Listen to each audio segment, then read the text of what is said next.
देश में एक मुद्दा है वक्फ बिल जो बहुत ज़्यादा गरमाया हुआ है। उसे लेकर तरह तरह के विपक्ष भी प्रतिक्रिया देता है और लोगों में भी एक भ्रम है। मैं तो यही कहूँगा कि इस जो भ्रम का गटर है उसमें भरोसे का शटर लगाएंगे तभी जो है वो समाज का भला होगा। आपको क्या लगता है कि बॉलीवुड में भी ये सारे मुद्दों को संजीदगी से देखना चाहिए? कला जो है वो ठीक है, जी। कला में जो है वो कलाबाजी नहीं होनी चाहिए। बीजेपी के वरिष्ठ नेता होने के साथ साथ आप एक मुस्लिम भी हैं, तो आपको ये कभी परेशानी नहीं फेस हुई कि मुस्लिम समुदाय को कैसे ये बात समझानी है कि सरकार क्या कह रही है? एक रिवाज और मिजाज हो जाता है कि एक रिवाज मिजाज क्या हो गया है कि हमें जो है बीजेपी के खिलाफ ही अपना दिमाग रखना है और ये कोई रिवाज और मिजाज मोदी जी ने नहीं पैदा किया है।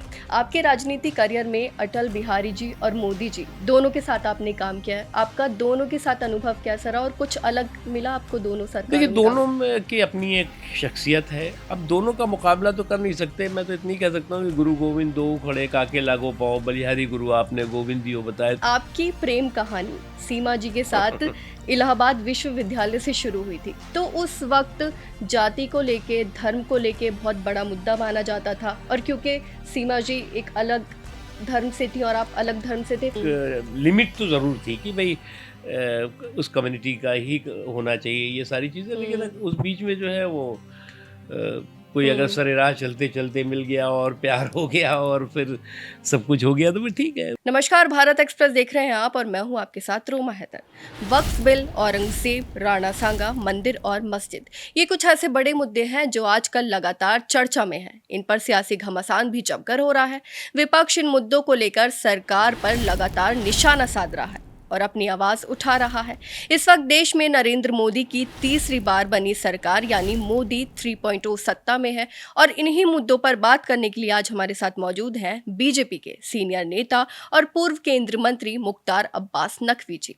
बता दें कि नकवी साहब न सिर्फ उत्तर प्रदेश से आते हैं बल्कि बीजेपी के एक समझदार और मजबूत रणनीतिकार भी माने जाते हैं। हर बड़े मुद्दे पर ये पार्टी का पक्ष मजबूती से रखते हैं। जिनके साथ इन मुद्दों पर आज हम बात करेंगे और जानेंगे कि वो इसको लेकर किस नजरिए से देखते हैं।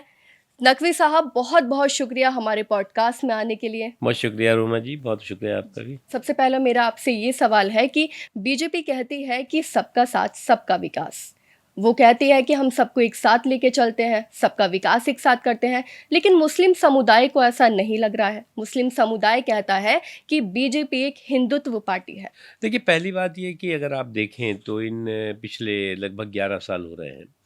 11 साल में ये बात सही है कि नरेंद्र मोदी जी ने जो सांप्रदायिक ध्रुवीकरण का छल था उसको समावेशी सशक्तिकरण के बल से जो है वो डिमोलिश किया है, ध्वस्त किया है और समाज के आखिरी पायदान पे खड़े हुए व्यक्ति की आंखों में खुशी और ज़िंदगी में खुशहाली के लिए काम किया है।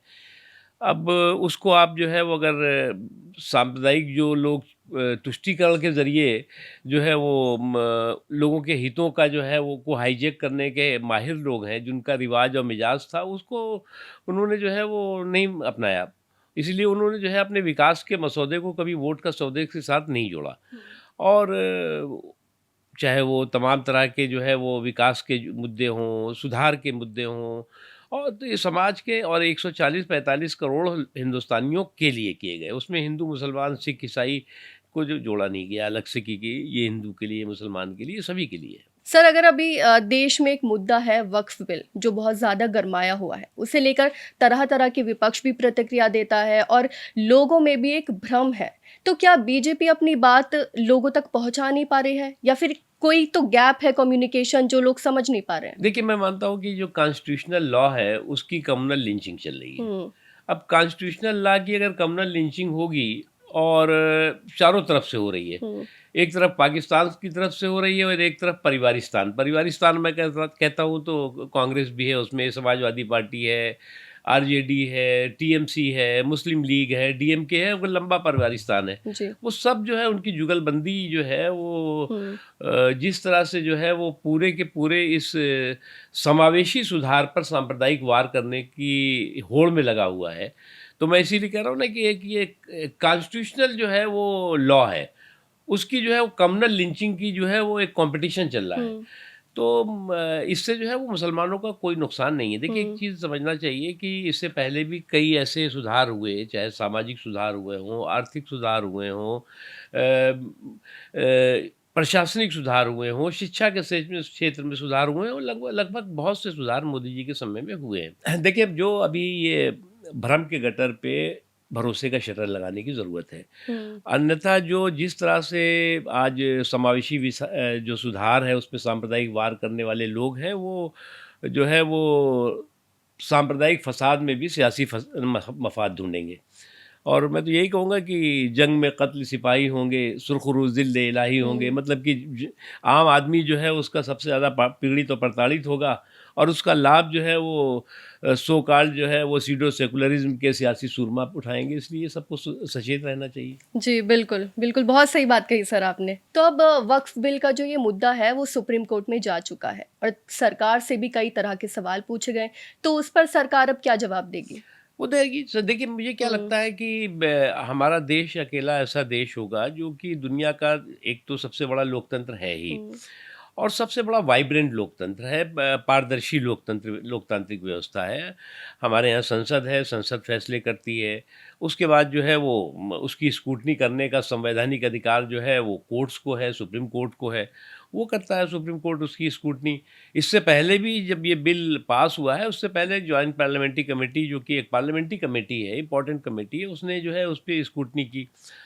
तो वो कोर्ट क्या करेगा वो तो लेट्स वेट एंड वॉच। लेकिन मैं मानता हूँ कि इस पे आगे बढ़ने की ज़रूरत है, और इसको इसमें जो है वो किसी तरह का कन्फ्यूज़न में जो लोगों ने पैदा किया है, उस कन्फ्यूज़न को ख़त्म करना चाहिए। पर आपको क्या लगता है कि जैसे सुप्रीम कोर्ट ने कुछ पॉइंट्स पे अभी स्टे लगाया है, तो क्या बीजेपी को उनमें कुछ चेंजेस करने चाहिए या फिर नहीं? वो कुछ और प्लान करेगी? देखिए रोमा जी, क्या है कि ये जो अभी बिल में सुधार हुआ है, ये जी। बहुत सोच समझ के और बहुत ही बेहतरीन तरीके से इस पे काम करके हुआ है। हुँ।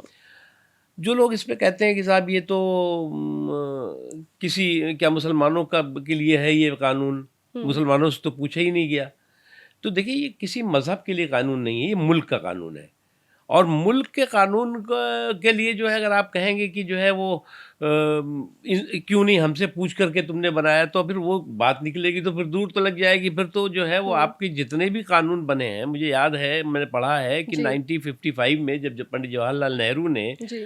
जो है रातों रात एक संसद में कानून बनाया, हुँ। और जिसमें कि जो 800 साल पुरानी दरगाह अजमेर शरीफ है, जी। उसको जो है वो केंद्र सरकार या कांग्रेस की सरकार के अंदर कर ले आए थे वो, जो आज भी है उसी में। मतलब उसका जो है वो प्रशासनिक, वित्तीय, जो उसकी वक़्फ़ की सारी प्रॉपर्टी हैं, एकड़ों हज़ारों एकड़ प्रॉपर्टी है, वो हुँ। सब जो है केंद्र सरकार के अंदर में हुँ। आती है। उसी तरह से 1958 में जो है वो लगभग 250 जो है वो बहुत महत्वपूर्ण इस्लामिक जो स्थल थे हिंदुस्तान के, उसको जो है वो पुरातत्व विभाग जिसे कहते हैं एएसआई, जी। उसके अंतर्गत ले आए इस नेहरू जी के और कांग्रेस के ही समय में। हुँ। तो उस वक्त तो क्या मुसलमानों से जनमत संग्रह तो नहीं किया था। जो देश में हित में होगा उसको किया गया। और ये जो कानून है ये मुसलमानों का कानून नहीं है, ये मुल्क का कानून है। अब दिक्कत ये है कि इस ये जो कॉन्स्टिट्यूशनल लॉ पर भी जो है वो कम्युनल एंट्री और नो एंट्री का बोर्ड लगाने की हुँ। कोई कोशिश हो रही है। तो कॉन्स्टिट्यूशनल लॉ पर जो है वो कम्युनल एंट्री और नो एंट्री जो है वो बहुत खतरनाक मानसिकता है। तो इन मुद्दों से नकवी जी देखा जा रहा है कि मुस्लिम समुदाय बहुत भड़क रहा है, बहुत अपनी अलग-अलग प्रतिक्रिया दे रहे हैं और इसके ज़्यादा पक्ष में नज़र नहीं आ रहे हैं। तो आपको नहीं लगता आगे चल के इससे बहुत बुरा असर पड़ेगा देश पे? देखिए, मुस्लिम हमारे देश में जो है वो लगभग हुँ। जो है वो, कोई कहता है कि 20 करोड़ है, कोई कहता है 8 करोड़, जो भी हैं। कुछ लोग जो है वो जो इस पूरे के पूरे जो है वक़्फ़ की लूट को जो है वो का लाइसेंस चाहते रहे हैं अभी जी। तक। तो वक़्फ़ की लूट का जो है वो छूट का लाइसेंस चाहते हैं, वो हुँ। ज़रूर इसमें एकजुट होकर के इकट्ठा होके दिखाई पड़ रहे हैं। लेकिन आम जो मुसलमान है उसको इस बात का अच्छी तरह मालूम हुँ। है कि इस्लाम के 5 हमारे पिलर हैं। जी, बिल्कुल। हैं, उसमें कलमा है, नमाज़ है, रोज़ा है, हुँ। हज है, ज़कात है। इस कानून के बनने से कोई पिलर ना हिल रहा है, ना कोई कमज़ोर हो रहा है। तो इस कानून से तो आप हाँ, मुझे बताइए कि एग्ज़ैक्टली इस कानून से होगा क्या? चेंजेस क्या होंगे? ऐसा है कि इस कानून से जो असंवैधानिक अराजकता और उद्दंडता थी जी। वक़्फ़ सिस्टम की, जी। वो संवैधानिक प्रतिबद्धता के फ्रेमवर्क में आएगी, नंबर 1। हम्म। नंबर 2 जो है वो वक्फ को लेकर के जिस तरह का पूरे देश में एक कंफ्यूजन था, कंट्राडिक्शन था, कन्फ्लिक्ट था, हम्म। वो करेक्ट होगा। अच्छा। और तीसरी चीज़ ये कि जो पूरा के पूरा ये जो है वो लूट की लंपट लाबी थी वक्फ को लेकर के, हम्म। तो इस लूट की लंपट लाबी की जो छूट थी हम्म। उसकी नाकाबंदी होगी। जी। और जो है वो समाज के हित में जो भी वक्फ की प्रॉपर्टीज़ हैं, वक्फ की प्रॉपर्टीज़ का वैसे भी ये लोग समाज के हित में तो काम इस्तेमाल करते नहीं थे, तो वो तो अपने हित में करते थे। मैं तो लगभग 7-8 साल 8 साल तो मैं खुद चेयरमैन था वक्फ काउंसिल का एज ए मिनिस्टर। जी। तो मैं ताज्जुब करता था, हालांकि हमने कई लोगों के खिलाफ कार्रवाई करी, हम्म। लेकिन वो क्या है कि वो एक वक्फ का जो एक्ट था वो वक्फ माफियाओं को प्रोटेक्ट करने वाला था। अच्छा। उनको जो है वो उनके खिलाफ कार्रवाई करने वाला नहीं हम्म। था।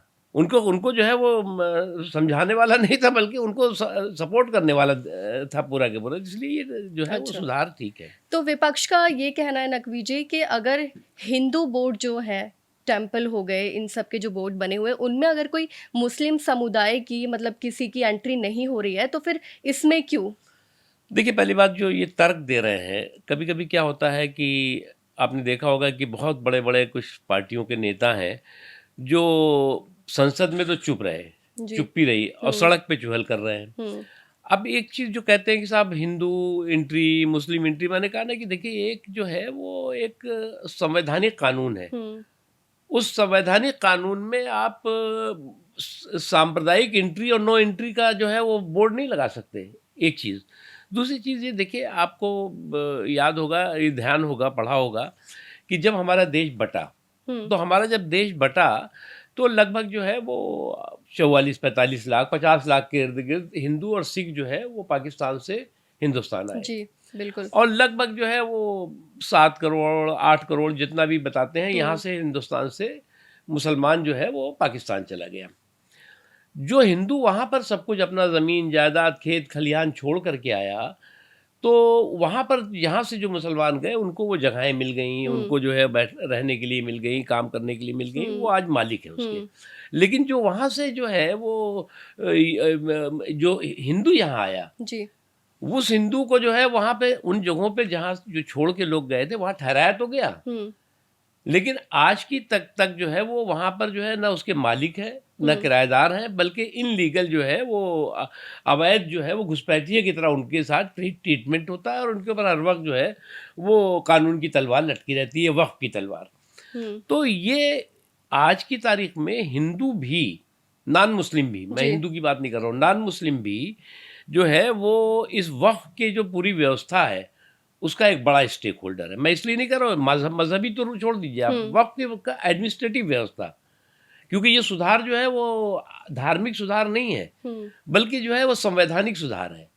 जी। और प्रशासनिक सुधार है। जब प्रशासनिक सुधार है तो उसमें अब आप कल को कहेंगे कि साहब हम डिस्ट्रिक्ट मजिस्ट्रेट के अंडर में आ गया है, तो डिस्ट्रिक्ट मजिस्ट्रेट जो वक्फ का एडमिनिस्ट्रेशन होगा तो उसमें कोई मुसलमान तो नहीं हो सकता, कोई भी हो सकता है वो। हम्म। तो ये जो तर्क दे रहे हैं, ये तर्कों की कंगाली कभी कभी व्यक्ति को कुतर्कों का मवाली बना देती अब है। आपने नेताओं की बात की तो ममता बनर्जी की बात करते हैं। वो कह रहे हैं कि वो बंगाल में वक्फ नहीं लागू होने देंगी। देखिए, ममता जी का मैं बड़ा सम्मान करता हूँ, करता था एक तरह से, अच्छा, अब नहीं करते आप? क्योंकि हम्म। जो नंदीग्राम के एक आंदोलन से उभर करके और निकल करके वो आई, लेकिन इस दौरान जो कुछ जिस तरह से वो क्रिमिनल कम्युनल जो है वो कारीगरों के सामने वो नतमस्तक होती दिखी, और बंधक उनकी पूरी सरकार दिखाई पड़ रही, वो हम्म। बहुत अफसोस की बात। अगर एक हम्म। मुख्यमंत्री ये बात कहेंगे कि हम जो है वो जो अपराधी हैं उनके खिलाफ कार्रवाई कैसे करें, वो तो जो हम्म। है 30% है, फिर हम कैसे जो है उनको भगाएं जो कि 30% से ऊपर है, हम्म। और जो 70% वहाँ पर है उनको आप भागने दे रहे हैं, उनके ऊपर आप जुल्म होने दे रहे हैं। तो मुझे लगता है कि ये जो सोच है ये किसी भी संवैधानिक पद पर बैठे हुए व्यक्ति की या पद पर बैठे हम्म। हुए मुख्यमंत्री की सोच नहीं हो सकती। बंगाल के मुर्शिदाबाद में वक्फ को लेके हिंसा हुई, उसको लेके आपका क्या कहना है? देखिए, एक बात में समझना होगा कि जो लोग मैं पहली बात तो एक मैं इससे बिल्कुल जो लोग और कुछ कहते होंगे मैं नहीं जानता। जी। जो लोग हिंसा में दिखाई पड़ रहे हैं आपको, वो हम सब उनको जो है हम ना तो राष्ट्रद्रोही मानते हैं, ना हुँ, आतंकवादी मानते हैं। हुँ। वो जो है वो भय भ्रम के जो है भंवर जाल में फँसाए गए हैं अच्छा। और उन लूट की लंपट लाबी के ज़रिए फँसाए गए हैं हुँ, जिनका कि अपना खुद निहित स्वार्थ है। और उसको हमें सबको समझना होगा। हुँ, वरना जो है वो क्या हो गया है कि उन्होंने इन इस पूरी की पूरी लंपट हुँ, लाबी ने एक ऐसे गड्ढे में जो है हुँ। वो कोशिश की है कुछ मुसलमानों को डालने की और गड्ढे में डाल करके एक ताला लगा देंगे वो, अच्छा। ताकि जो है हुँ, घुसने का तो रास्ता दिखा दिया, हुँ, बाहर निकलने का रास्ता नहीं दिखा पा रहे हैं। हुँ। और वही होगा जो जैसे कि सीएए में हुआ था कि जब हकीकत पता लगेगी तो सबको जो है वो खुद शर्मिंदगी बहुत होगी से विपक्षी नेता तो ये भी कह रहे हैं कि अगर वक्फ बिल लागू हो जाता है तो जो शाहीन बाग में हुआ था वही सेम होगा। करने दीजिए। हुँ, देखिए, वक़्त तो लागू होगा। जी। मैं मानता हूँ कि वक़्फ लागू होगा। हुँ, वक़्फ़ का जो पूरा के पूरे संसद ने जो पास किया है, उस पर किसी तरह का जो है वो मुझे नहीं लगता कि परिवर्तन करना चाहिए। और इस जो समावेशी सुधार है, उस पे कितना भी सांप्रदायिक वार करें। मैंने कहा ना कि जैसे जिस तरह के जो एक कॉन्स्टिट्यूशनल लॉ की कम्युनल लिंचिंग हो रही है, उस कम्युनल लिंचिंग के आधार पर अगर कोई सोचता है कि जो है वो ये लॉ जो है वो बैक हो जाएगा, बदल जाएगा, तो ये उनकी गलतफ़हमी है। अच्छा। अभी कुछ वक़्त से सर्वे बहुत हो रहे हैं, आपने सुना ही होगा। मस्जिदों के सर्वे हो रहे हैं, कभी दरगाह के सर्वे हो रहे हैं, तो उनको लेकर आपको क्या लगता है? और दूसरी चीज़ औरंगज़ेब, जो गड़े मुर्दों को उखाड़ने वाली बात है, तो आपको लगता है ये सब जायज़ है इस वक़्त? कोई भी विदेशी आक्रांता जो है, उसकी क्रिमिनल, कम्युनल, क्रूर करतूत जो है, वो उसका किसी तरह से भी ना तो समर्थन किया जा जी। सकता है, ना उसको जो है वो महिमा मंडित किया जा सकता है। लेकिन एक बात हमें समझना होगा कि अब इनके आक्रांताओं की कब्र पर जो है वो सर फोड़ने से बेहतर होगा कि हुँ, जो है वो आप उसकी क्रिमिनल, कम्युनल, क्रूर जो करतूतें हैं और हुँ। उसका जो संदेश है, उसको जो है वो आप जो है वो किल करिए, ख़त्म करिए। पर इतने वक़्त के बाद ये दोबारा चीज़ें उठाई जा रही हैं, तो इससे नहीं लगता कि समाज में और ज़्यादा हिंसा होगी, लोग भड़केंगे? ये हुँ, कुछ जो है मुट्ठी भर लोग हैं हर तरफ। जी। अब ये जो कर रहे हैं वक़्फ़ के नाम पे ये कोई मुस्लिम समाज के प्रतिनिधि नहीं हैं। मुस्लिम समाज का उनको जो है वो कोई आदेश नहीं मिला हुआ है कि साहब आप ये जो है अराजकता और उद्दंडता करो। हुँ, उसी तरह से जो ये इस तरह हुँ, की भी घटनाएँ लोग कर रहे हैं वो कोई हिंदू समाज का जो है वो कोई आदेश लेकर के नहीं कर रहे हैं। हुँ। ये तो कुछ जो है वो फ्रीलांसर्स हैं। अच्छा, फ्रीलांसर से है, बिना मनी के बस अब नहीं, अब चलते वो जा रहे हैं। पता नहीं, फ्रीलांसर्स तो बहुत कुछ होते अच्छा, हैं। तो नकवी जी, बीजेपी पे ये आरोप लगाया जाता है कि वो एक हिंदुत्व पार्टी है, जिस पे विपक्ष का ये भी कहना होता है कि बीजेपी एक बहुत बड़ी पार्टी है और उसमें 2 ही मुस्लिम नेता लीडर थे जिनको साइड कर दिया गया है। तो फिर उसको हम कैसे सेक्युलर कह सकते हैं? ये विपक्ष का कहना है। देखिए, पहली बात ये है कि जो हुँ, लोग ये बात कहते हैं, उन्हें अपनी गिरेबान में झाँकना चाहिए। अच्छा। और जब वो कहते हैं कि साहब बीजेपी ने पहली बात तो क्या बीजेपी ने जो है वो चाहे वो अटल जी का टाइम रहा हो, हुँ, चाहे आज मोदी जी का वक़्त रहा हो, अ, उन्होंने जो है हुँ, पहले शुरुआत में जब कहते हैं हमने इतने टिकट दिए, हाँ, टिकट उन्होंने जो है वो थोक में दिए, लेकिन जो है वो विकास जो है फुटकर में भी नहीं किया और उसी की वजह से सच्चर कमेटी ने क्या कहा कि साहब जो है वो मुसलमान जो है वो पूरी तरह से आर्थिक, हुँ, सामाजिक तरीके से बिल्कुल बदहाल, बेहाल है। उससे भी इम्पोर्टेंट है कि कई लोग पार्लियामेंट में कहते हैं, कई लोगों ने मैंने देखा कि साहब जो है बीजेपी में जो 2 लोग थे, शाहनवाज़ जी, साहब और ना कोई जी। वो कहाँ है। तो जो लोग ये कह रहे हैं वो कहाँ है आजकल? आज तो जो है वो हुँ, पूरी तरह से उनकी स्थिति ये है कि सलमान खुर्शीद साहब कहाँ हैं आजकल? आजकल जो है जी। वो खैर वो तो गए गुलाम नबी आज़ाद हुँ, साहब पहले ही। हुँ, कई लोग मतलब आज तो गिनती ही उनके यहाँ नहीं है। हुँ, तारिक अनवर कहाँ हैं? वो तो बेचारे कहीं से चुनाव लड़ के आ गए हैं। लेकिन हम लोग तो चुनाव जीत के आए, लड़ के आए और आगे भी करेंगे। तो इसलिए जो है वो मैं मानता हूँ कि ना हमसफ़र ना किसी हमनशीं से हुँ। निकलेगा, हमारे पाँव का काँटा हम ही से निकलेगा। जी, पर फिर रवायतों की सफ़े तोड़कर बढ़ो आगे, जो तुमसे आगे है तुमको जगह नहीं देगा। तो वाह! इसलिए क्या पूरे बात है, क्या मज़बूती के साथ आगे हुँ। चलते रहना चाहिए। और बीजेपी जो है वो ना हिंदुओं, ना मुसलमानों बल्कि देश की पार्टी है। देश की पार्टी है नकवी जी, लेकिन फिर भी जब इतनी बड़ी पार्टी है तो किसी भी बड़ी पोजीशन पे एक भी मुस्लिम नेता नहीं, तो इससे जो आम जनता है उसके मन में भी एक सवाल रहता है। क्या सवाल रहता है? आम यही जनता, एक बात बताइए आप, हुँ, मेरा बात करिए या शहनवाज साहब भी जी, देखिए, जी। हम लोग उन जगहों से लड़े। हुँ, हम नहीं कह सकते कि सभी ने नहीं दिया, हुँ, लेकिन मैक्सिमम लोग वोट नहीं देते, कहते हैं साहब ये तो ठीक है, काम तो बहुत अच्छा करते हैं, बहुत अच्छा इन्होंने किया, लेकिन हम मतलब वैसे तो जो है, लेकिन वोट के मामले में जो है हमारी कंजूसी रहेगी। अच्छा। काम में हमने कमी नहीं की, हुँ, लेकिन हुँ। वोट के नाम में कंजूसी। मोदी जी ने काम में कमी नहीं की, लेकिन मोदी जी के साथ वोट में तो जो कंजूसी। वो कंजूसी वाला वोट है वो तो कहाँ जाएगा वो फिर? कंजूसी वाला वोट तो सीधे जो है वो लूट हुँ, में जाता है, लूट लॉबी को जाता है। वो अच्छा। तो कहते हैं कि साहब हम हुँ, किसी को दे देंगे बीजेपी। लेकिन जहाँ तक सवाल है, देखिए मैं आपको बताऊं, हुँ, नरेंद्र मोदी जी का जो मैं आपके रोमा जी पहले कार्यक्रम में पहली बार बता रहा हूँ जी। कि मोदी जी का जो है वो, जो लोग कहते हैं ना कि साहब हिंदुत्व, बीजेपी, ये मैं बीजेपी का जनरल सेक्रेटरी था 2002 में। हुँ, और 2002 में मोदी जी गुजरात के चीफ मिनिस्टर बन गए थे। उस जी। वक्त जो है वो देश के राष्ट्रपति का चुनाव होना था।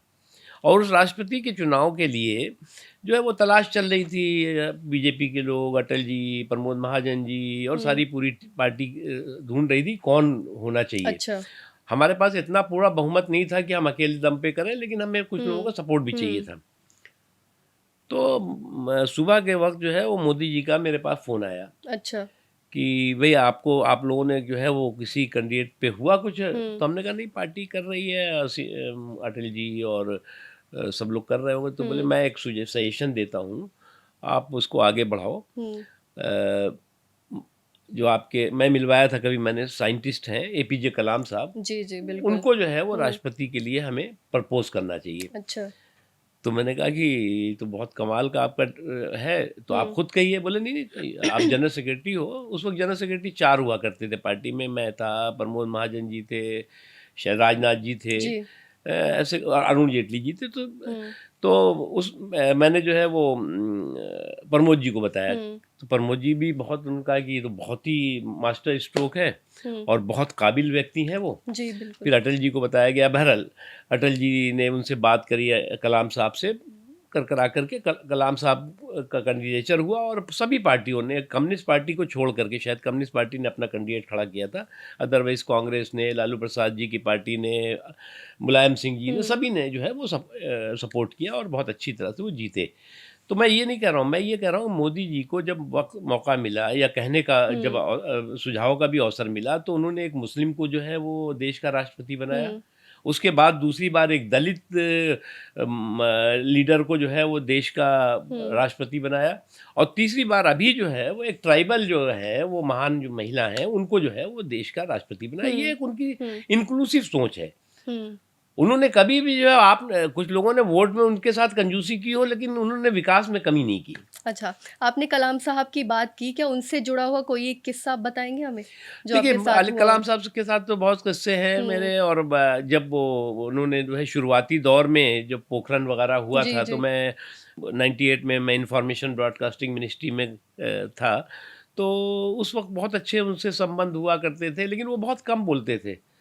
खेल गाँव में जो है उनका घर था, फ्लैट था। अच्छा। तो उसमें जब हम लोग गए थे तो छोटा-सा एक उनका ड्राइंग रूम था। हम और प्रमोद जी जो है 1 घंटे हमें वेट करना पड़ा था, वो हुँ, अंदर थे दूसरे कमरे में। तो उन्होंने, प्रमोद जी ने कहा, यार हम लोग तो हुँ। जो है इनको अब कुछ ऑफ़र देने आए हैं, तो आ ही नहीं रहे हैं। वो तब आके उन्होंने कहा गया कि यस, अच्छा, क्या है बताइए? मतलब कोई इतनी एक्साइटमेंट थी नहीं सर को उस टाइम पे, कलाम नहीं, साहब जी वो को। तो एक बहुत बहुत अच्छा कॉमन व्यक्ति थे। हुँ। जी। आपने 1998 में रामपुर से लोकसभा चुनाव जीतकर एक इतिहास रचा था, क्योंकि आप पहले मुस्लिम सांसद बने, तो उस वक़्त वो कैसा रहा आपके लिए? क्या आपने कैसी रणनीति थी? क्या चुनौती आपको झेलनी पड़ी? देखिए, मैं 8 में तो जीता। मैं जी। 91 में जो है वो मऊ से जो है वो बीजेपी से चुनाव लड़ा। हुँ, तो इतना 13 वोट से हार गया। अच्छा। उसके बाद फिर 93 में लड़ा। हुँ। उसके बाद पार्टी ने मुझे फिर यहाँ कहा, यहाँ जीता। जी। अब ये जो एक बहुत चुनाव जीतना और चुनाव लड़ना, हुँ। दोनों उस समय बीजेपी के लिए बहुत कठिन था। कभी सोचते ही नहीं था बीजेपी का कि बीजेपी की सरकार बन भी जाएगी, हुँ। बनेगी भी तो चल भी पाएगी। हुँ। उस वक़्त आज पर। जैसे है ना कि आज जो है ये पहली सरकार है जो मोदी जी की, जो गैर कांग्रेस सरकार, हुँ। जो बिना कांग्रेस के रिमोट और बिना कांग्रेस के सपोर्ट के चल रही है। हुँ। अदरवाइज तो कांग्रेस का सपोर्ट चाहिए ही होता था, हुँ। रिमोट चाहिए ही होता था। तो उस समय जो है वो देखा था आपने, एक दो बार बनी भी तो टूट टाट गई। जी। बाद में जो है वो 98 में हुई, लेकिन फिर वो खत्म हो गई। तो इसलिए जो है वो एक बहुत अच्छा अनुभव था और डेफिनेटली वो तो बहुत। आपको कभी ये ख़्याल आया कि आपको राजनीति में जाना चाहिए? देखिए, मैं तो 17 साल से मैंने जो है वो हुँ। रोमा जी शुरू कर दिया था एक्टिव पॉलिटिकल एक्टिविटी। जी। 17 साल में ही, बल्कि 16 साल में ही कॉलेज में डेट्स में ही इमरजेंसी में जेल भी गया। जी, बिल्कुल। बहुत कम मेरे समझ से जो है वो 27-28 साल में मैं पहला इलेक्शन लड़ गया। फिर चलता रहा ये, तो तो इसलिए जो है वो अब बीच में तो कोई और गुंजाइश थी हुँ। ही नहीं। हुँ। तो ये जो आपने अभी बताया कि इमरजेंसी के टाइम पे आप जेल गए थे और उस वक़्त आप 17 साल जी, के थे और जी। एक कॉलेज जाते थे। तो उस वक़्त का आपका क्या अनुभव रहा था? आपने क्या-क्या चीज़ें फ़ेस की उस वक़्त? नहीं, कुछ नहीं किया। इमरजेंसी में जेल में गए तो एक हुँ। फ़ायदा हुआ था कि जब बाहर तो बहुत घूमना पड़ता था, हुँ। संघर्ष करना, तो बहुत मोटे होके निकले अच्छा, बस। थे।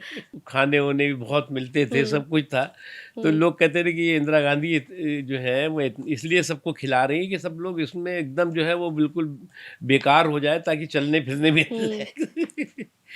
कहावत थी उसमें। हुँ। तो आपको लगता है अब पहले से अब काफ़ी सुधार हो चुका है इंडिया में, देश में, मोदी सरकार आने के बाद?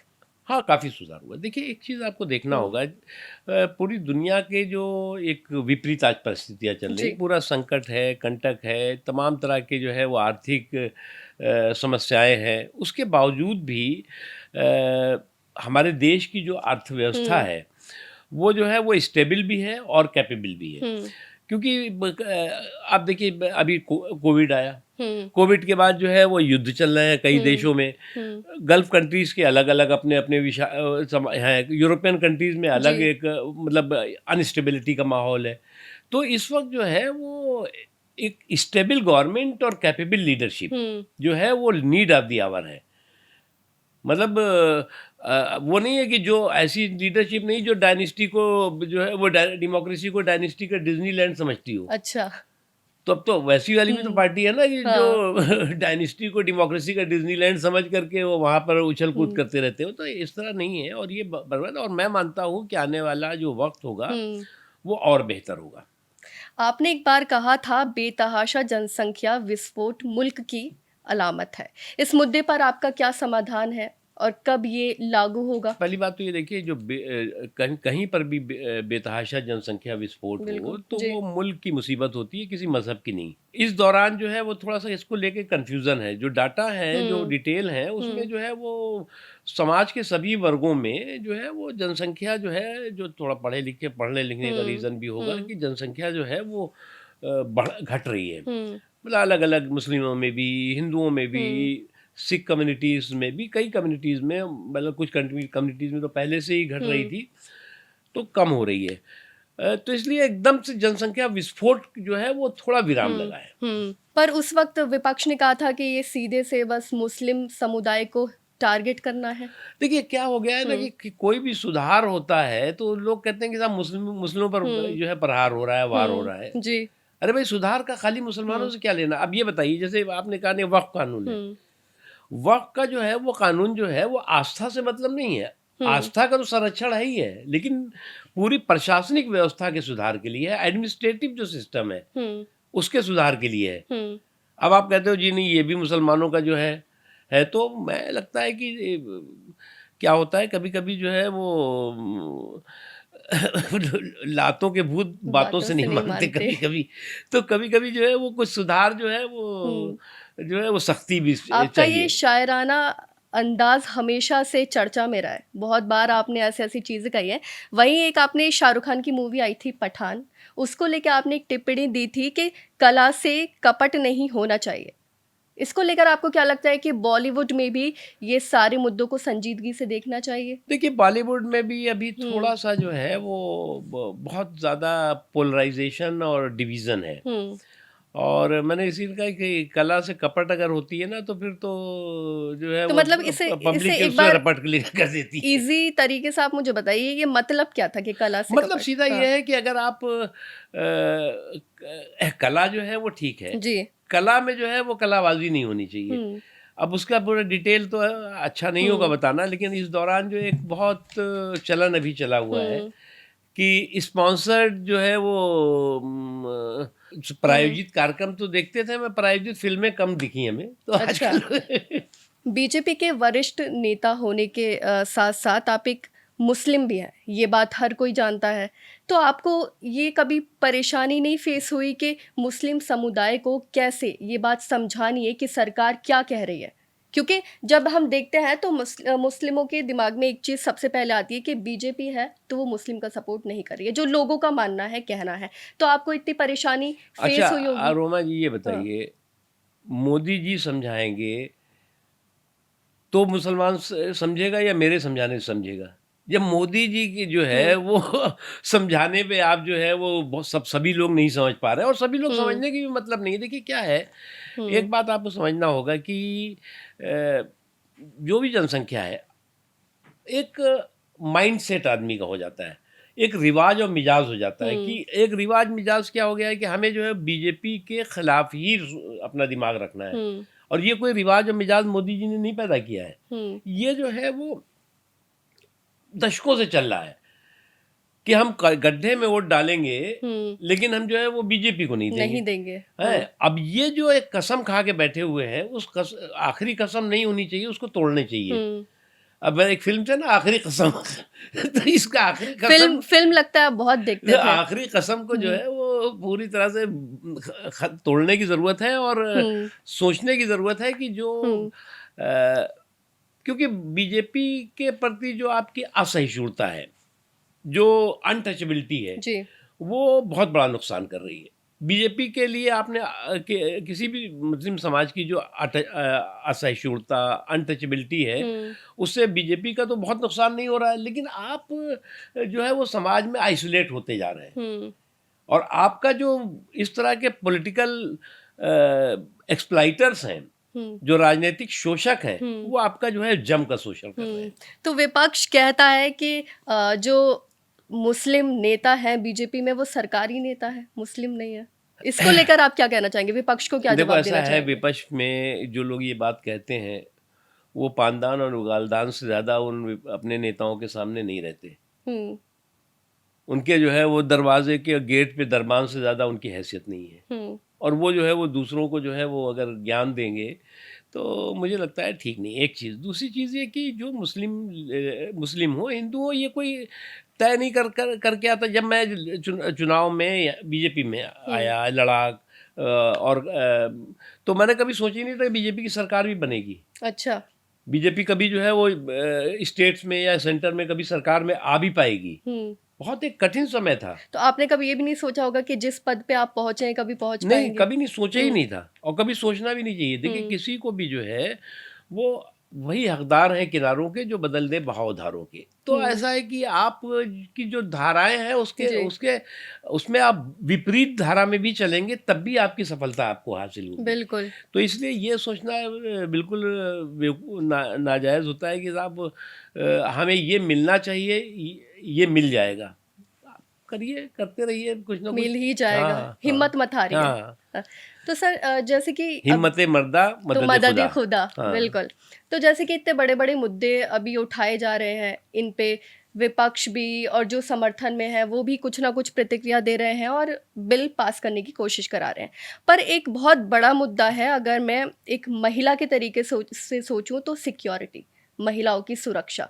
हम देखते हैं कि हर दिन कोई ना कोई रेप हो जाता है, कोई भी मर्डर कर देता है, ये क्राइम रेट बढ़ता जा रहा है, तो इसको लेके सरकार क्यों सख्त कदम नहीं उठा रही? नहीं कर रही। देखिए क्या है कि अब कानून तो एक के बाद एक इतने सख्त बन चुके हैं हुँ, कि उसका तो कानून के दायरे से के हिसाब से तो जो है वो इस तरह की एक भी घटनाएं नहीं होनी चाहिए। जी। और जैसे उत्तर प्रदेश है, देखिए उत्तर प्रदेश में जिस तरह से बलवाइयों, हुँ, बाहुबलियों, डकैतों, दंगाइयों, हुँ, दबंगों की हुँ। कुटाई और ठुकाई हो रही है, तो ये उससे बहुत सब फेमस हुआ था आपका ये वाला डायलॉग। उससे जो है वो हुँ, समाज के सौहार्द और सुरक्षा की भलाई हुँ, सुनिश्चित हुई है। हुँ, इसी तरह से मुझे लगता है कि एक इस तरह के जो जघन्य अपराध करने वाले लोग हैं, हुँ, मैं ये तो नहीं कह सकता है कि अरब कंट्रीज़ की तरह आप जो है वो उनको मसमार पत्थरों से मार करके ख़त्म कर हुँ, दो, हुँ। चौराहों पर जो है, लेकिन एकदम ज़ीरो टॉलरेंस होनी चाहिए।